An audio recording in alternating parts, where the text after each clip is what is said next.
En instancia, Jorge Aristizábal, que firmó su solicitud, pide ampliar las consideraciones sobre el modelo financiero. Y hay estas otras un poco más específicas.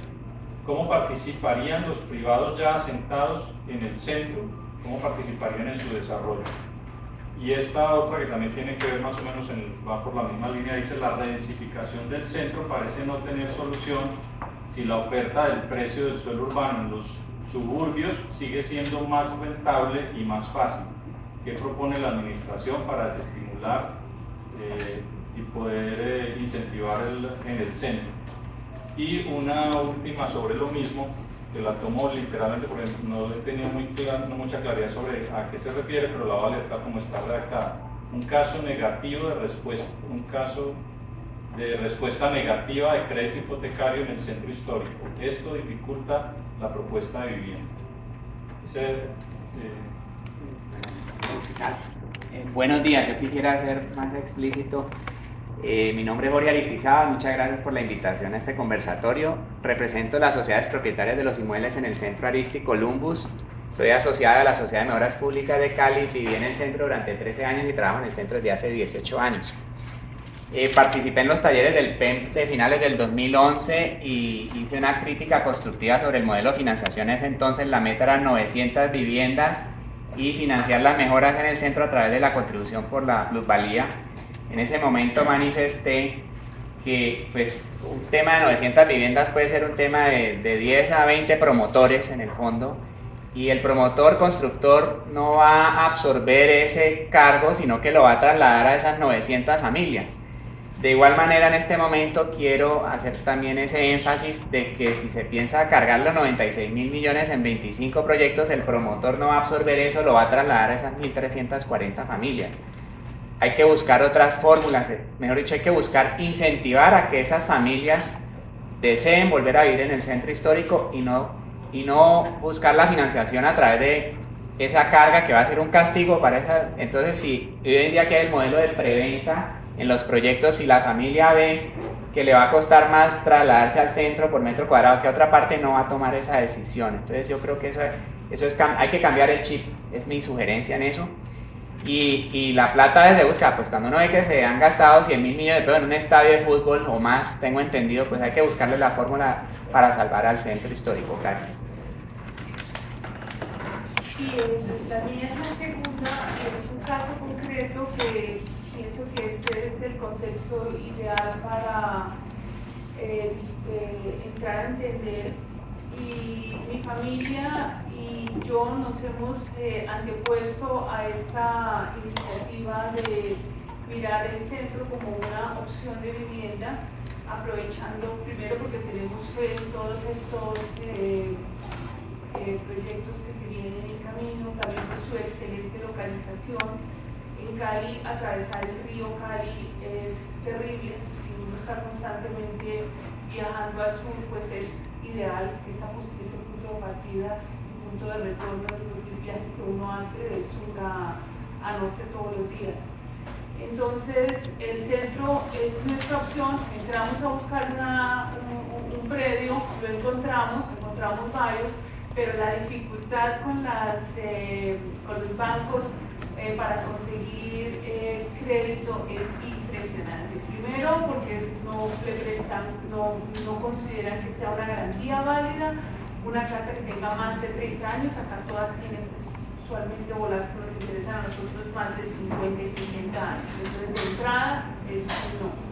Luego, también hay dificultades para encontrar un crédito para el supuesto lote. Yo finalmente entré en un diálogo con el banco, le saqué todos los papeles del COMPES del 2010, hablé aquí con alguien del CITSE, me mandó un poquito esta presentación y logré que el banco hiciera una consideración y ya el crédito hipotecario. Pero este es pues un proceso que requiere, como decía Jorge, un apoyo por parte de no sé de quién exactamente, para hacer el acceso a estos predios mucho más fácil, y programas en los que le permita a uno creer que la inversión que hace no solamente en el lote, sino luego en la construcción, pues uno sabe que no va a ser retornable en los siguientes 10 y 15 años. Entonces, que haya incentivos para poder seguir adelante con este tipo de iniciativas. Sobre el mismo tema. Listo. Una precisión anterior. En los planteamientos del CITSE adivino como una propuesta no de renovación urbana, sino de revitalización urbana, de conservación de la raza y de una serie de construcciones con características muy limitadas. Veo en la presentación la complementaria, la financiera, como una disparidad de conceptos. Si uno pretende financiar las obras a través de la puja por el que más construya alto y más se edifique y pague más y ahí sacar plata, hay una contradicción con las propuestas del CITSE que son, lo entiendo, un poco de conservación.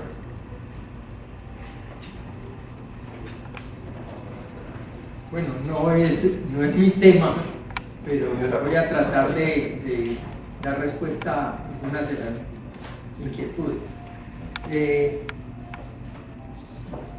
La primera es que es difícil pensar en hacerlo sin un plan. O sea, tiene que haber un plan para que entonces haya, y un ente gestor para que haya una cierta voluntad de invertir así. Yo entiendo la intervención de que en las condiciones actuales es medio suicida conseguir un lote en el centro, es más o menos la idea que tengo. En ese sentido, entonces, hay ese prerequisito, digámoslo así. Ahora, en cuanto a las inversiones, estamos hablando de inversiones, unas que serían de distintas fuentes, sería el ministerio, otras serían obras por valorización, etc.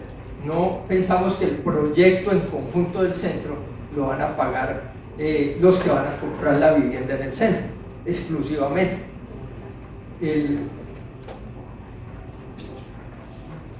El otro punto tiene que ver con la misma situación de definición o indefinición en este momento, esa fue la razón de no aprobación, digamos, del plan especial de manejo, que era lo que tenía que ver con el ente gestor y cuál era la participación público-privada eventualmente de ese ente. Entonces, ¿por qué? Porque ese ente es el que tendría mucho más facilidad de establecer la comunicación con los privados, en cierta forma. Ahora, el punto del precio del suelo sí creo que se sale de esa consideración, de pensar que hay una forma competitiva en el momento actual de eso es difícil. La misma Carmenza lo decía, es en un plazo en que empieza a valorarse y a repartirse los beneficios de ese plan especial de manejo.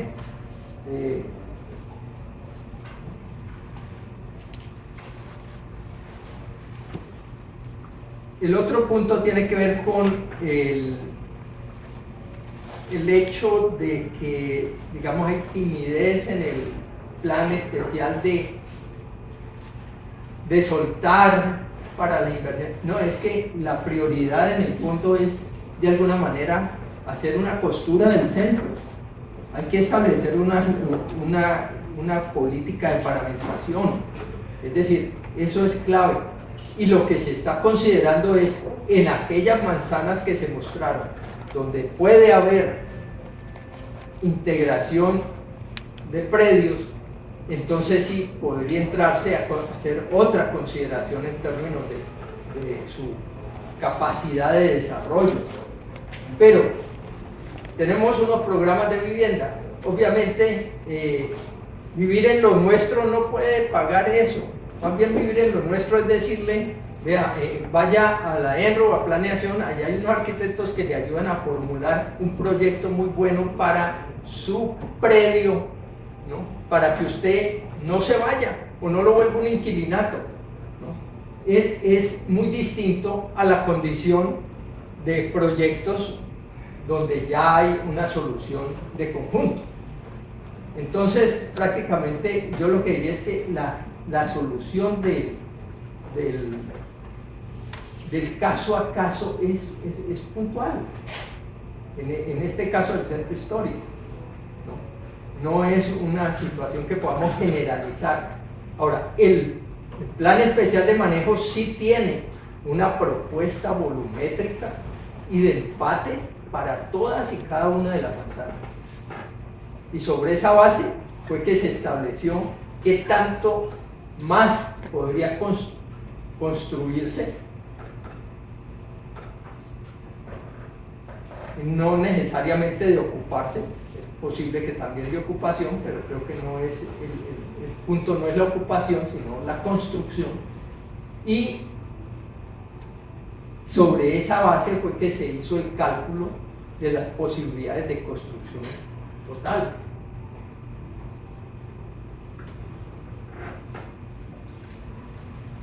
Dos anotaciones adicionales a lo que menciona Ramiro.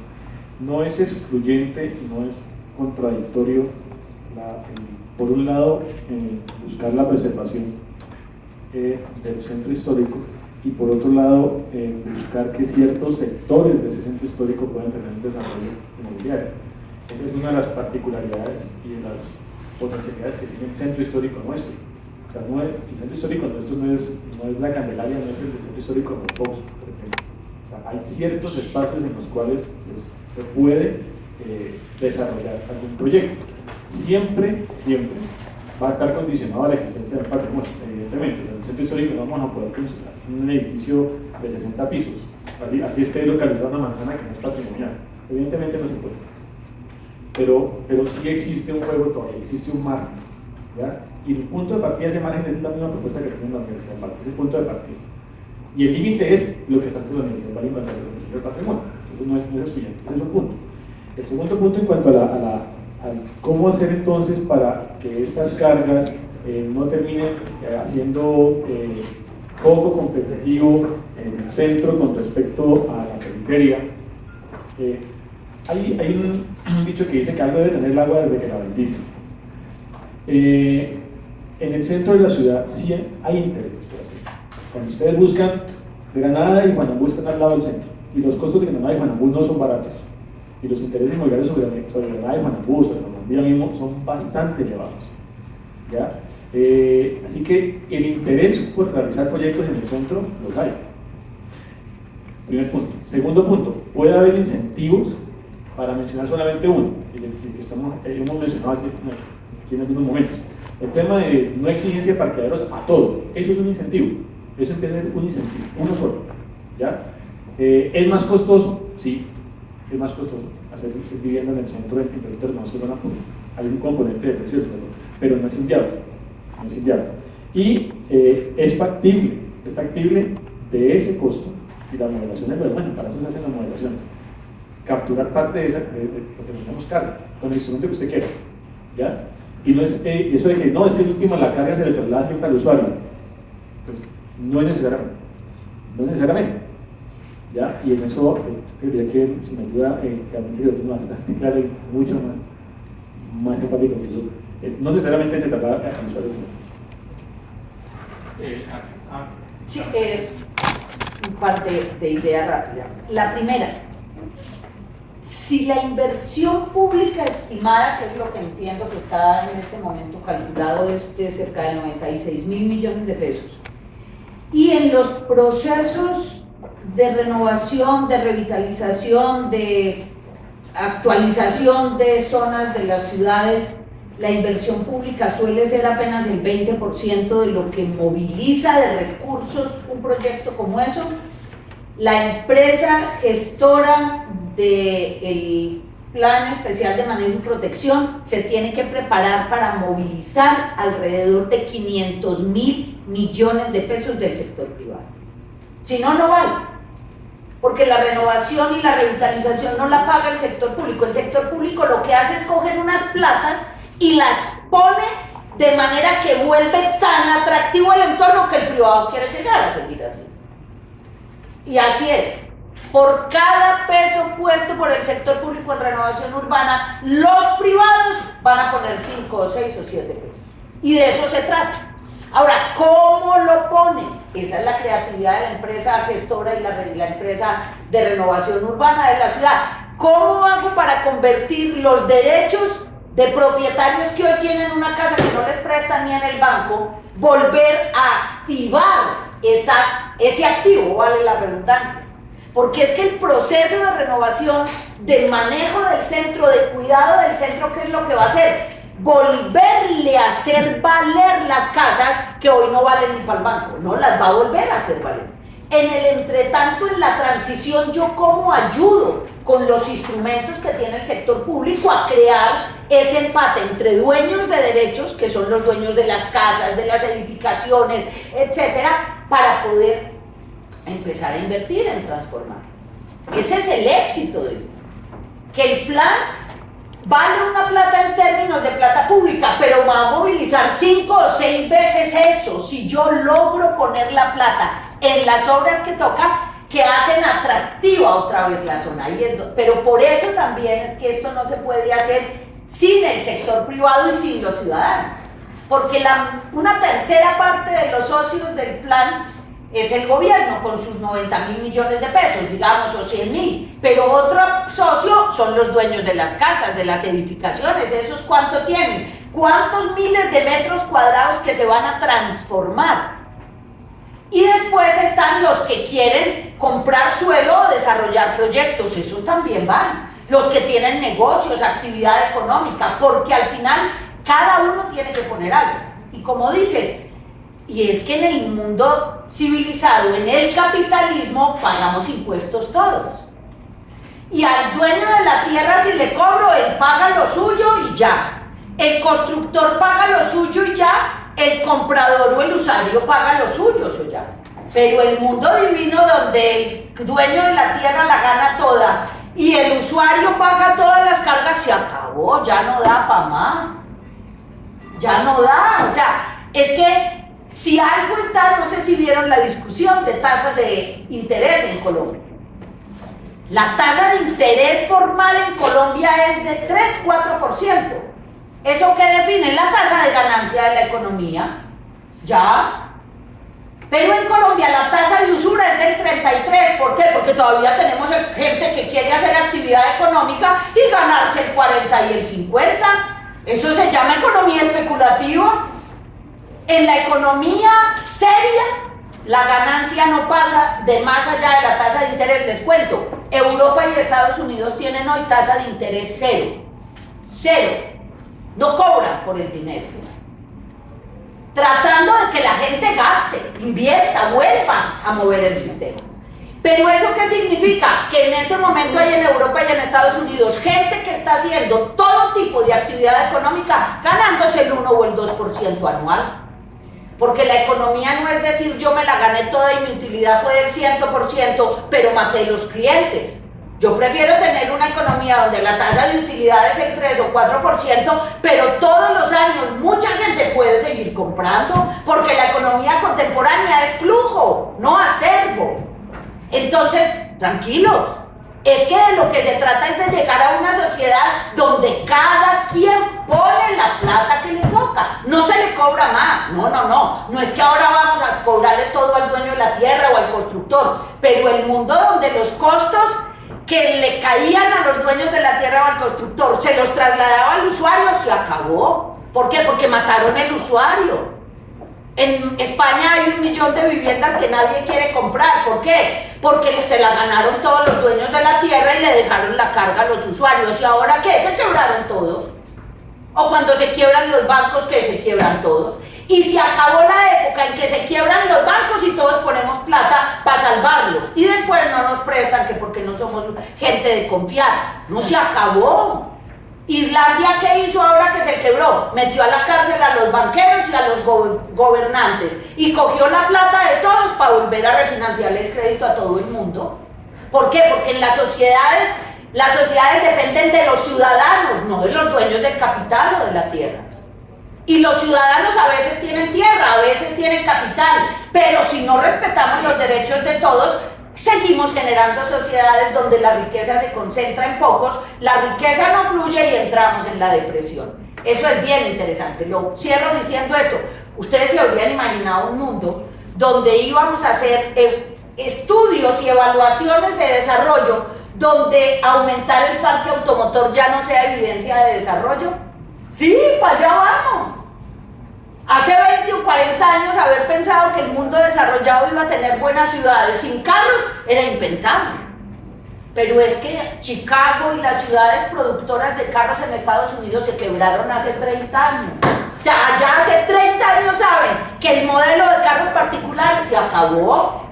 Entonces suena rarísimo que en Cali, en el centro, van a hacer vivienda sin parqueaderos para carros.